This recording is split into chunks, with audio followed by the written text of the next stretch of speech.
माह अक्टूबर में थाना मडवाडी में एक व्यक्ति की गुमशुदगी दर्ज हुई और बाद में एक दूसरे थाना रोहनिया में एक अन्य व्यक्ति की डेड बॉडी मिली, जिसमें पीएम से उसकी हत्या होना पाया गया। पुलिस द्वारा उस घटना की जब जांच की गई तो ये दोनों घटनाओं में आपस में कुछ संपर्क लिंक निकल करके आए कि ये गुमशुदगी और ये हत्या एक ही सीक्वेंस का पार्ट हो सकते हैं।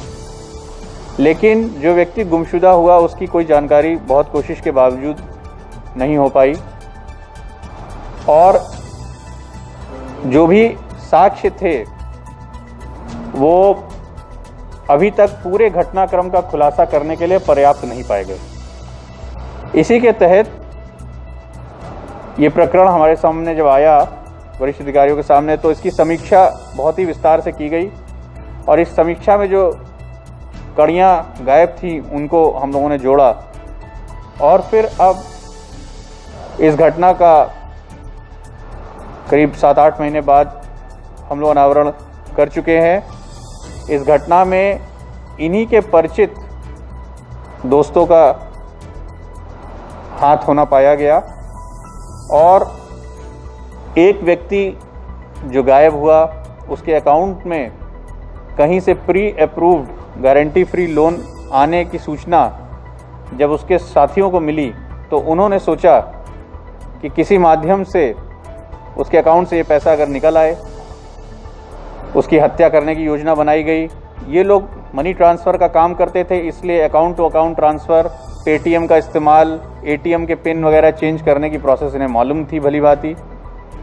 तो इन लोगों ने प्लान बनाया और प्लान बना करके उसकी हत्या कर दी। उसकी हत्या करने के बाद उसके अकाउंट से जितना पैसा कैश निकाल सकते थे कैश निकाला और बाकी पैसा ऑनलाइन एक अपने दूसरे साथी के अकाउंट में ट्रांसफ़र कर दिया।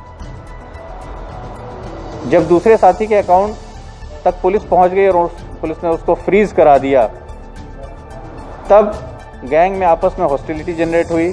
इन लोगों को ये चिंता हुई कि 2 सदस्य ऐसे हैं गैंग के जिन तक अगर पुलिस पहुंच गई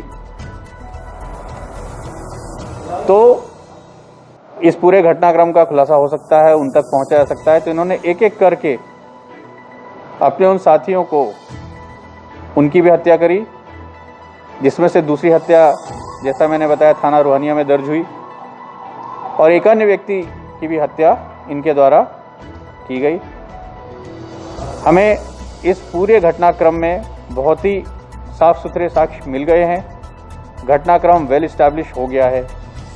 जो मृत व्यक्ति हैं उनके मोबाइल फ़ोन्स इनके पास से मिल गए हैं, उनके अन्य प्रपत्र जैसे एटीएम वगैरह ये सब हमको मिल गए हैं। हमको इम्पॉर्टेंट फुटेजेस मिल गई हैं। ये घटनाक्रम में जो लोग शामिल हैं उनमें से 6 लोगों की गिरफ्तारी कर ली गई है। जो 3,20,000 रुपये कैश विड्रॉ किए गए थे उसमें से लगभग 2.5 लाख रुपए की बरामदगी। चूँकि 2 अभियुक्त अभी पकड़े जाने शेष हैं, उनके पकड़े जाने के साथ उनका हिस्सा उनके पास से बरामद हो जाएगा। और जो पुलिस के द्वारा सीज़र कराया गया 1,60,000 रुपये का अकाउंट में, वो एक धनराशि अलग सुरक्षित। इस प्रकार लगभग 4,75,000 रुपये में से पुलिस द्वारा 2.5 लाख और 1,60,000 रुपये, इस प्रकार 4,10,000 रुपये की बरामदगी। 6 अभियुक्तों की गिरफ्तारी की गई है और 2 अभियुक्त इसमें शेष हैं। घटना में प्रयुक्त मोटरसाइकिल, स्विफ्ट डिज़ायर कार, ये सब पुलिस ने बरामद कर लिया है।